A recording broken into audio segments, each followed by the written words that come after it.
Okay, so don't judge me. I entirely forgot to start this vlog yesterday and I finished 2 books. So, the first one I finished last night, Written in the Stars by Alexandra Bellfleur. This was so cute.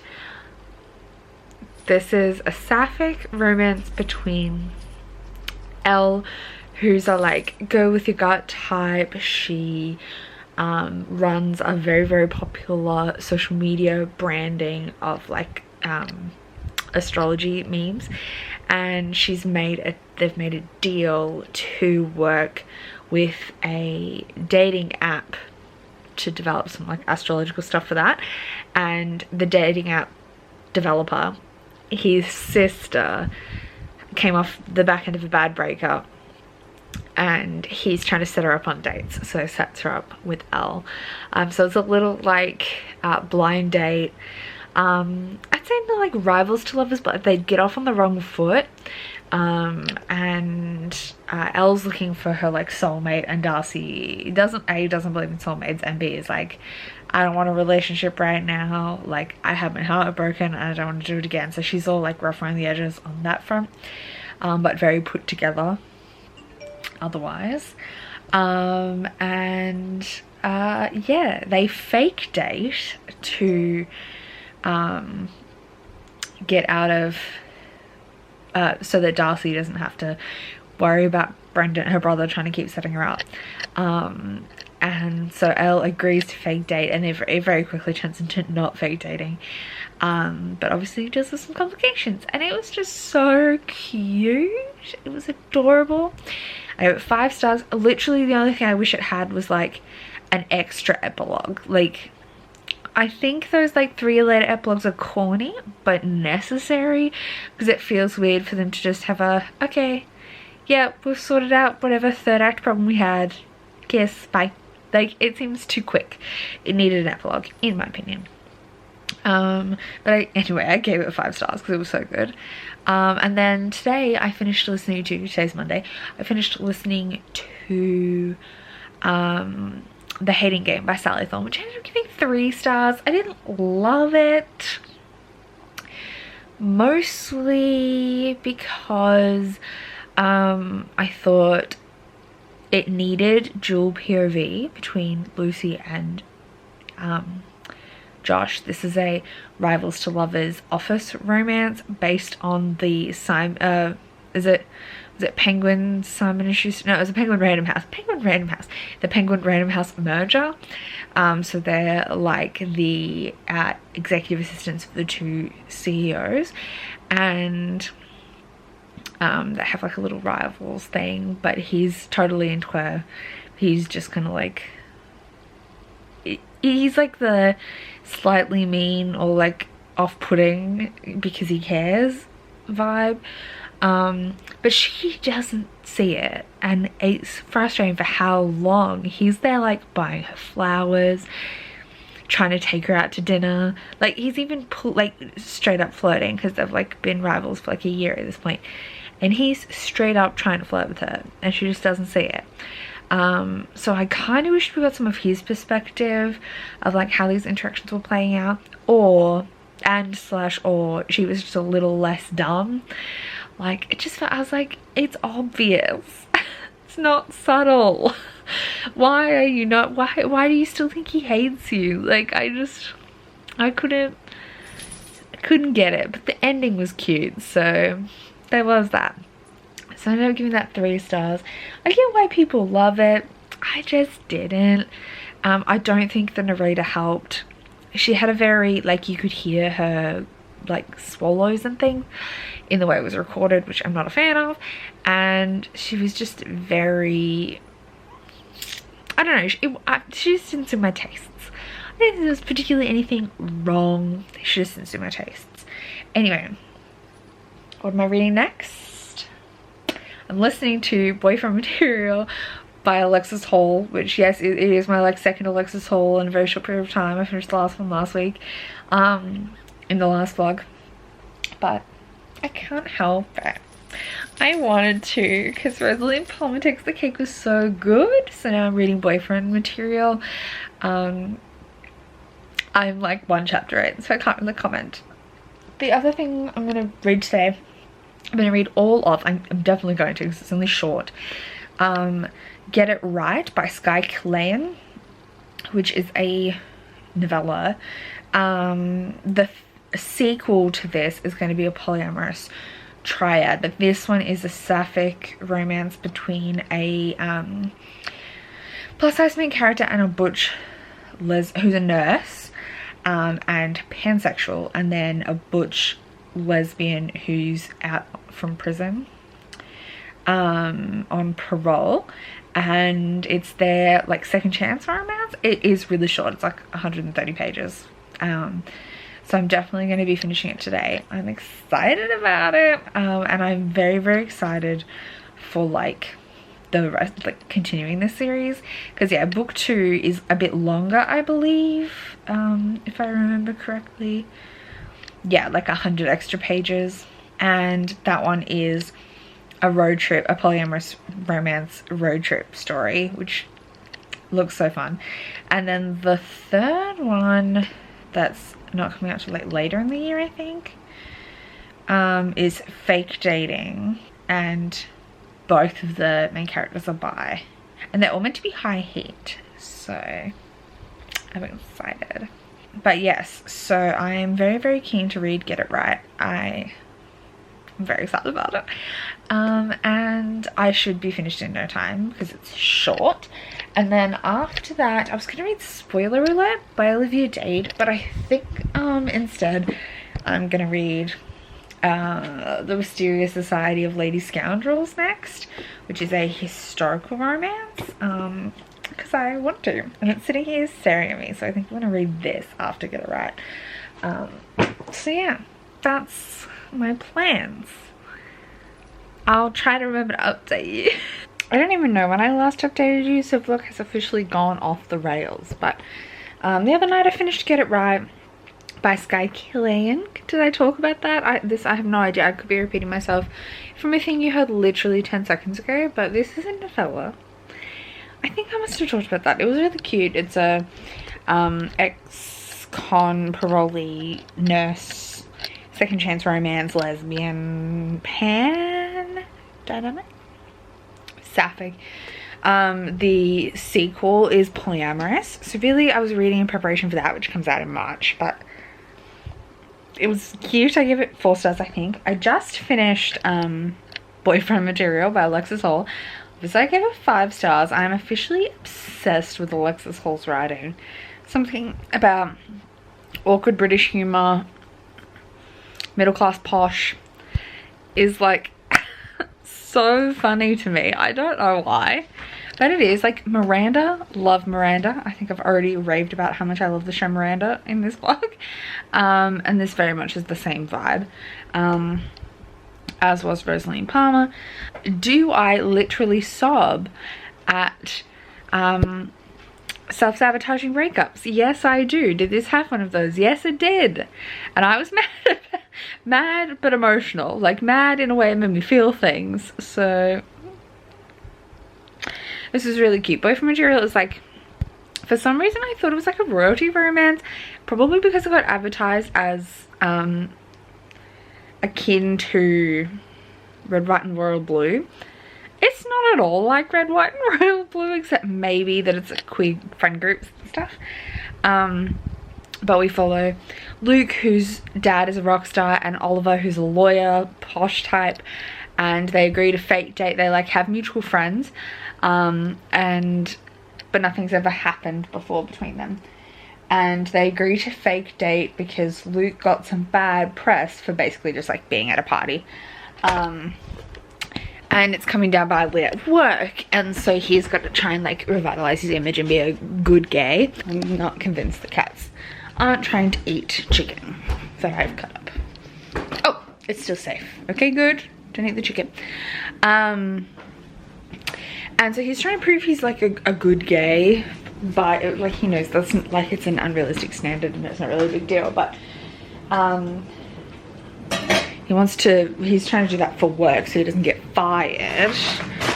So him and Oliver fake date to, you know, get around that. And Oliver is like a little bit uptight, but in a cute way. And yeah, it's just their relationship, like fake dating, but they have real feelings for each other, and they've kind of always been into each other but found each other too intimidating, kind of thing. It was so good. I had a good time. It was funny, it was emotional, it hit all the right beats. I will be reading husband material because I can't wait. I will be reading the next Rosalie Palmer when it comes out because I can't wait. I do already have Something Fabulous, also by Alexis Hall, on my iPad, ready to read very shortly because I am obsessed. I'm obsessed. Anyway, I've also started, next I'll be reading It Happened One Summer by Tessa Bailey, will be my next audiobook. I am reading, I'm like 30 pages into The Wisteria Society of Lady Scoundrels, but I don't think I'm in a reading slump. I think my brain is misbehaving. I'm going to try and fix it tonight and read a lot more. But I've been scrolling TikTok yesterday and today a lot more than normal. I think my brain is like wanting dopamine. I don't know. So I'm going to try and read a lot of that tonight, but I'm going to have to force my brain to focus. Plus we're going to be watching Drag Race UK versus the World All Stars. So I also loved all the Drag Race references. They're like just occasionally sprinkled in through boyfriend material, like Luke's mum's watching Drag Race. And it was funny, like it was so upper middle class British. Like she made a comment along the lines of, did you know that the man that comes in and talks in the room at the start and the woman judging at the end are the same person? I know it's a show about men dressing as women, but that is the same woman. Just so good. I had a great time, had a ball. Yeah, I'm gonna keep working on Mysterious Society of Lady Scoundrels. I did not realize this was like fantastical as well. I should have known because the second one's like the League of Gentlewomen Witches, but I thought that was more like a secret society that call themselves witches than like actual fantasy. This is a fantasy historical romance. It's all set up historical, like the chapters start, it had like a cast list at the start in order of appearance, and then at each chapter it has like the little descriptors of what happens, like a ghostly distraction. When one door opens, Cecilia loses her parasol. A mysterious envelope. Trouble is afoot. Miss Darlington takes the wheel. Measles and pertussis. Tea and biscuits. Onward. And then you go into the chapter, you know what I mean? So it's like laid out like an old-fashioned book, but it is fantasy and a romance. Like everywhere it says like historical romance, it does actually say fantastical historical romance. I just don't know how to read with my eyes. And like Jen DeLuca blurbed it, like it's definitely a romance. But like the idea is that there was this magic discovered that allows you to move things using this incantation, and one group of people move bodies. Those are the witches. They've been briefly mentioned, but the pirates, the Wisteria Society of Lady Scoundrels, are a group of pirates who move their houses like ships to different areas. They like fly their houses around and steal things. And the main character Cecilia has an assassin sent after her who's also a pirate.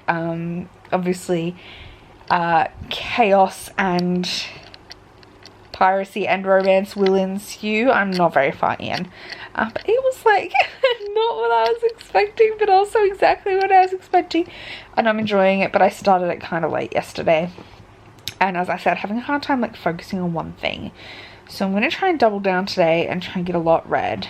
But alas, I also have downloaded Delilah Green Doesn't Care. Delilah Green Doesn't Care? The Ashley Herring Blake book. And I also want to read Love and Other Disasters before the end of the month. So that's 3 novels I want to finish by the end of the month in a physical copy. or at least I like with my eyes, and I want to try and get through at least one more audiobook, so that's why I kind of look at. Yeah. Anyway, why am I still talking to you? I should be reading. This book is taking me longer to read than I'd planned. For some reason the past days I had a real hard time focusing. I've read a lot more tonight, and it's only 10 o'clock, so I'm going to read quite a bit more still. But it has been slow going.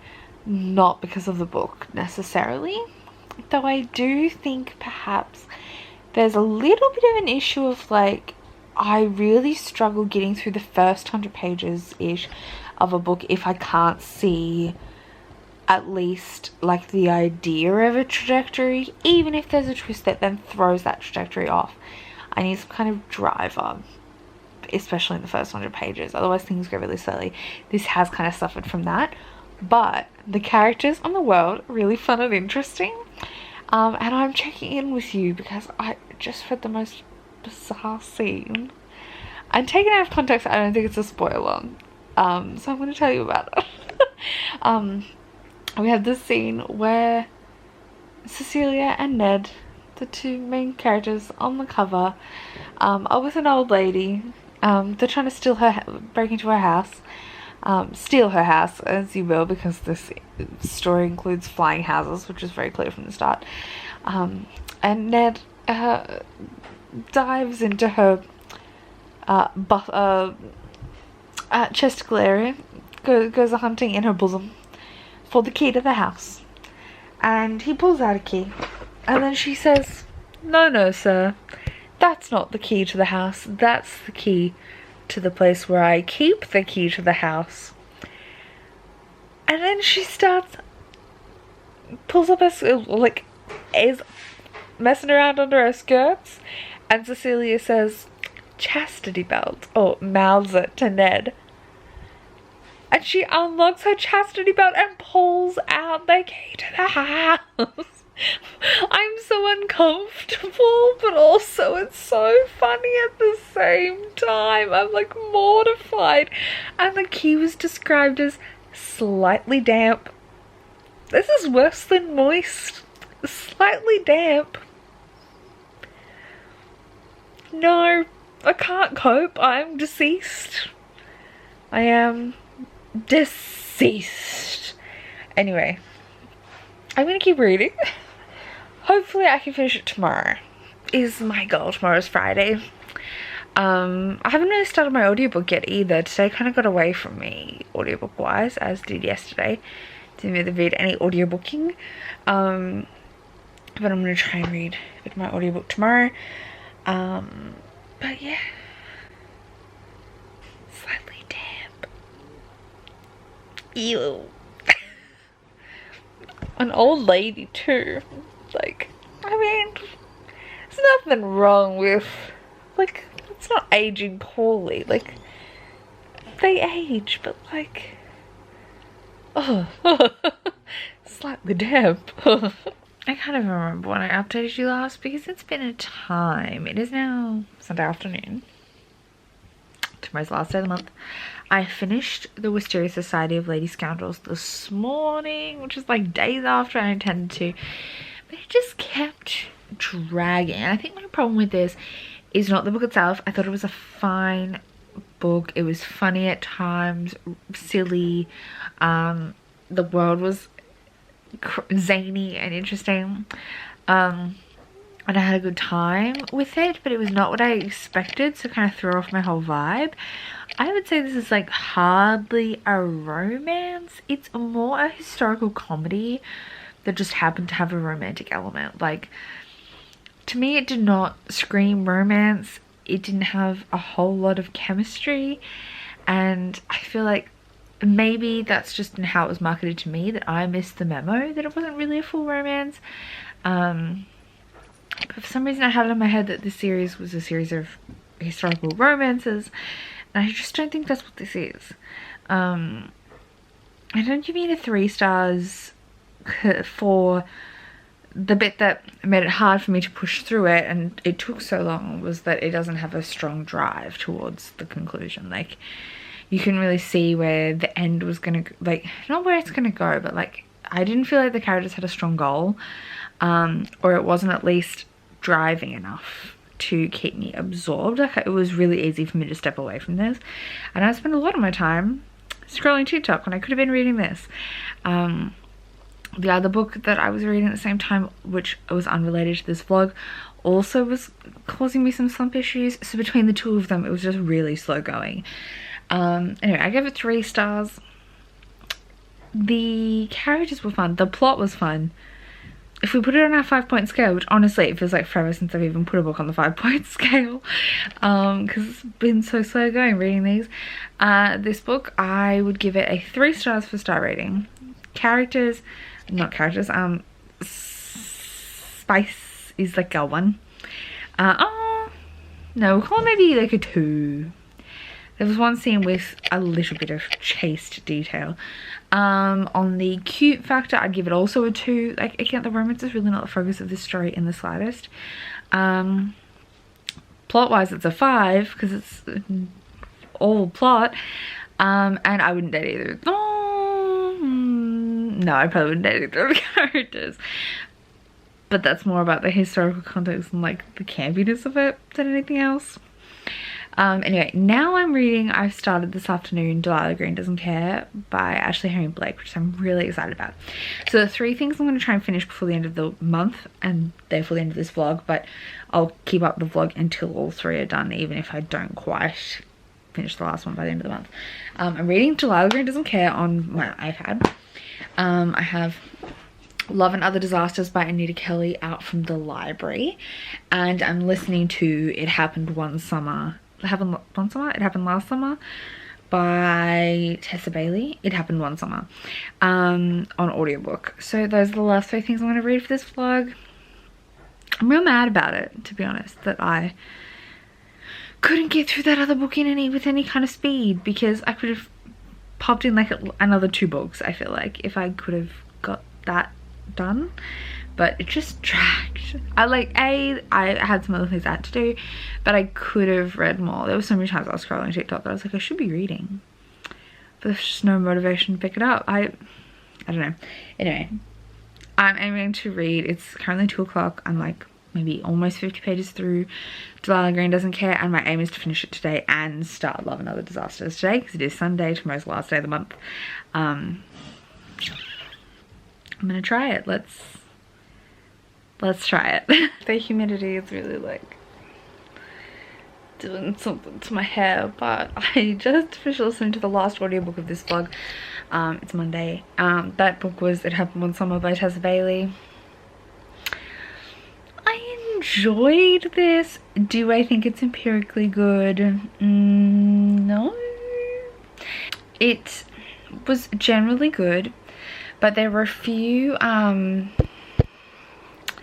just little subtle like red flaggy things that like were said by the main character or the love interest, normally the love interest, that were just like glossed over and given no weight as to like why that would be not an appropriate thing to say, like as if like the writer didn't recognize those as red flags, like really possessive kind of comments in particular.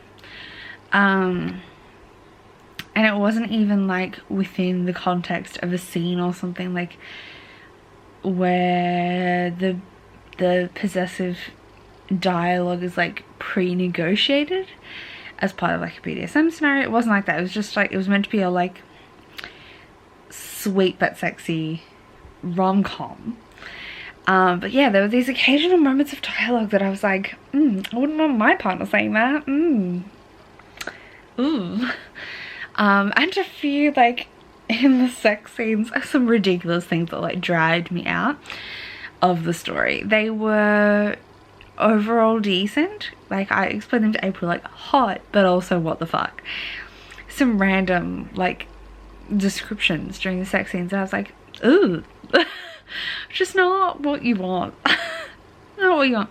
The one that really pulled me out was velvet helmets. That one sent me up the wall. So imagine what you will.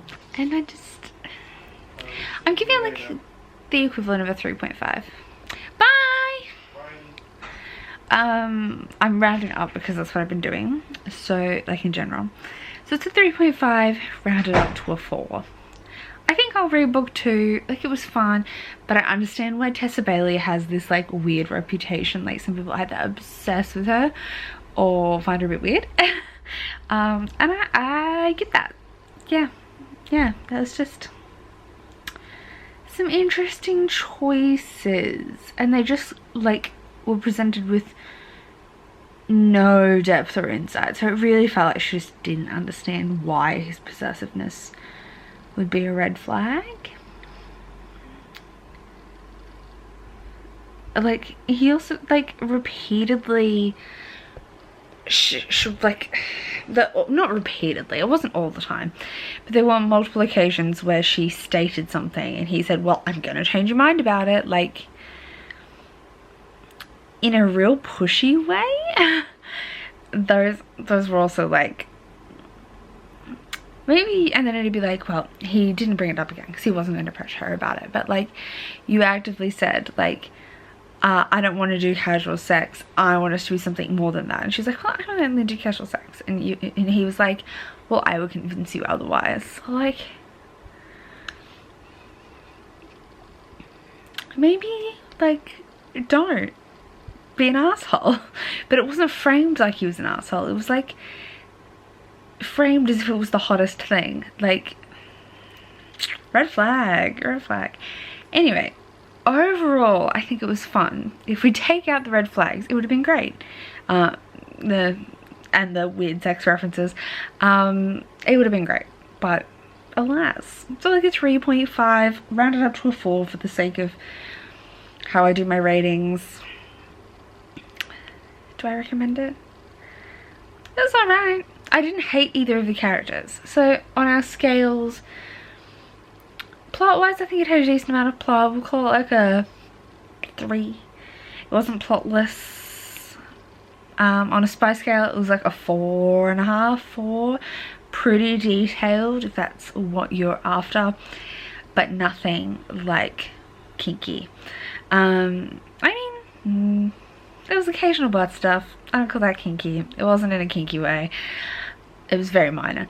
And on the cute factor, I'm gonna give it like a 3 because theoretically it was cute, but red flags, no.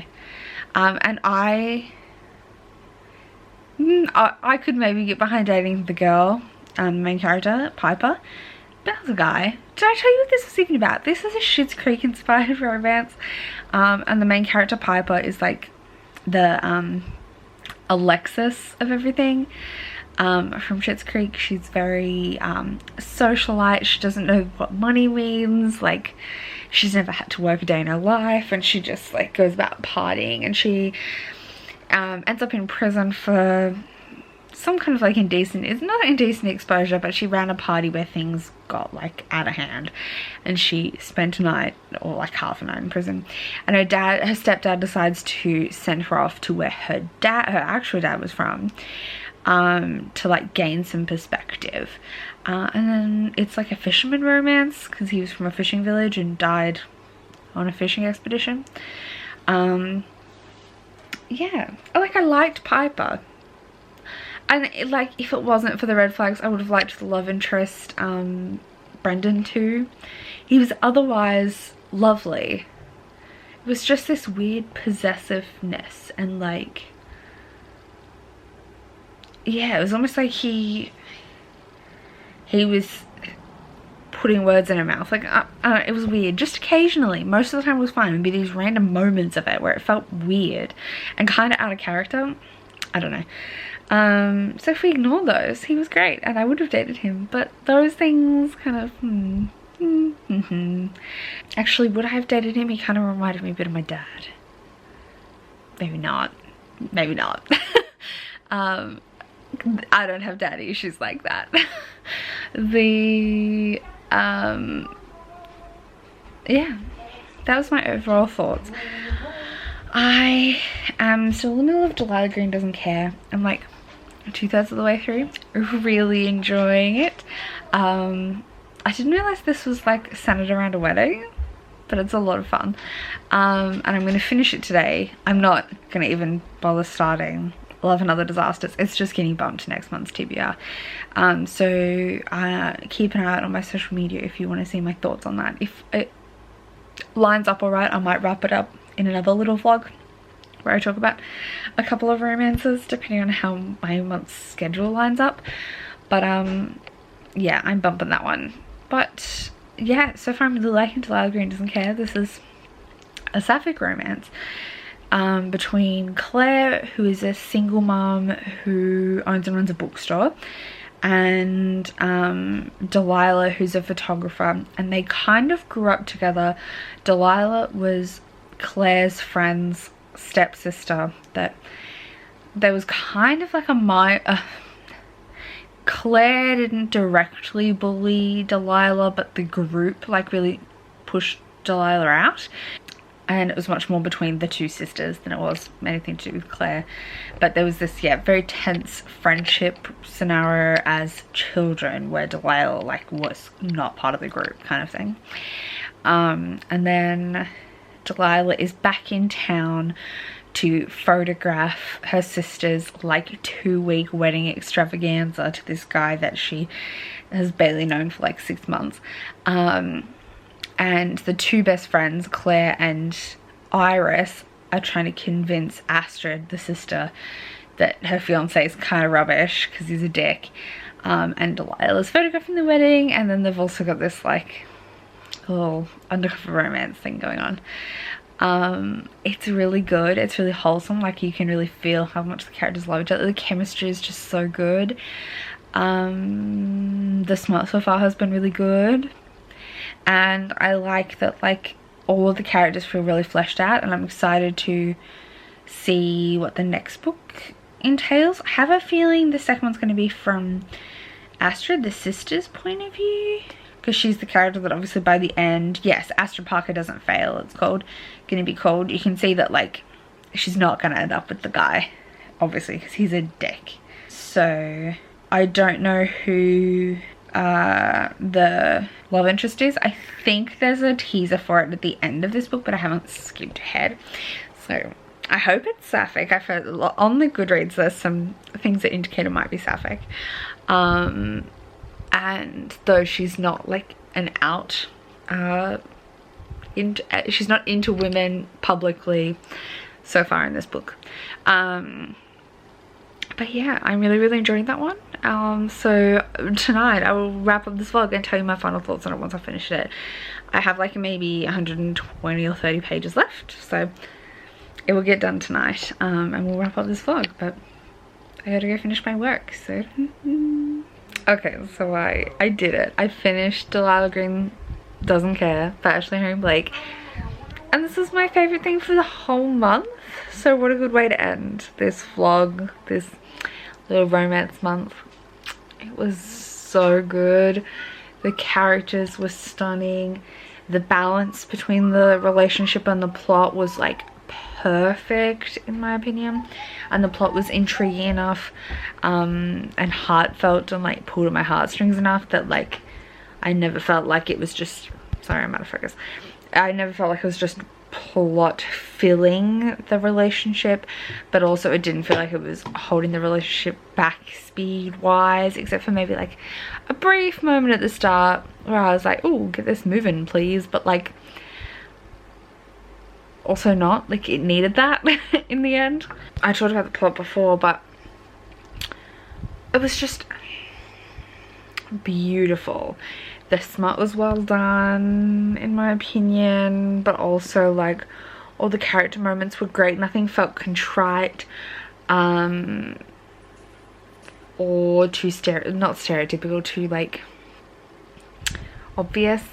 The characters had such good arcs. It was funny, it was heartfelt, I had emotions. There was a focus on more than just the romantic relationship. There was a real focus on friendship and sisterhood as well, and familiar relationships and co-parenting, and it was really good.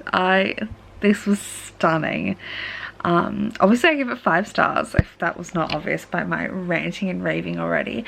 If we're putting it to the scales test, I'd call it a plot 4, spice 4, cute 4, 5, obviously overall rating 5, and they wrote these characters in a heartbeat. They were both amazing. It was so good. It was amazing. And I can't wait for the second book. I think it's called Astrid Parker Doesn't Fail. Astrid is Delilah's stepsister who plays a big role in the book. And she's going to be the protagonist of the next book. And I hope there's enough of a cast of characters that you could have even more books. Like there's another friend in their friend group, but also like you could do a book with Claire's co-parent baby daddy, and you could do one with there's another character that I was thinking of, but it's gone now. No, it's gone. But yeah, I feel like there's a lot of potential for this series, and I hope it's more than just the 2 books. Like I feel like it has a lot that it could investigate and explore, and if Ashley Henry Blake can write romance like this, I want more of it. So this was so good. I was obsessed the whole time. I feel like I'm being embraced by a warm hug. Like that's the kind of book it was. I loved it to pieces. And now I have to go rant and rave about it to anybody who will listen. So yeah, I guess that's the end of this vlog. I have more romances to read, but I will be doing my best to actually work them more into my monthly TBRs. So keep an eye out for that.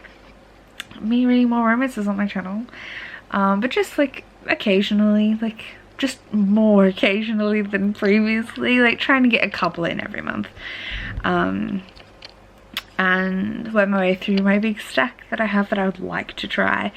And yeah, that is the end of this vlog, and we're heading into March where I'll be reading totally different stuff, and I probably won't be vlogging because you know me, I can't vlog constantly. So we'll take a break from March.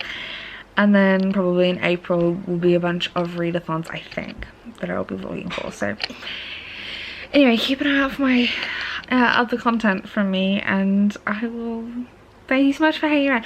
Oh, actually, you know what I'm going to do? I'm going to come in and chat with you tomorrow. I'm not going to do it now because I'm too tired, but tomorrow I'm going to come in and chat with you about all my ranking of all the books I read. Or actually, no, you know what? I'm going to do that in my wrap up. So keep an eye out for my, but you would have already seen my wrap up maybe. Actually, you know what, I might try and get this video up before my wrap up. So keep an eye out for my February wrap up, in which I'm going to rank these romances instead of talking about them in reading order. I'm going to rank them, which obviously, spoiler alert, Delilah Green's going to be on top, but you don't know where everything else is going to sit. So tune into that video where you can see my rankings for all these romances. Yeah, I was going to do like a most likely to superlatives kind of thing, but honestly, I don't know, I don't feel inspired today, so I'm not going to do it. But if you have questions for me in the form of superlatives, I will be happy to answer them in the comments. But I'm just not feeling inspired on that front right now, so never mind. Thank you so much for watching this video, and yeah, keep an eye out for that wrap up, and I'll see you soon in another video. Bye!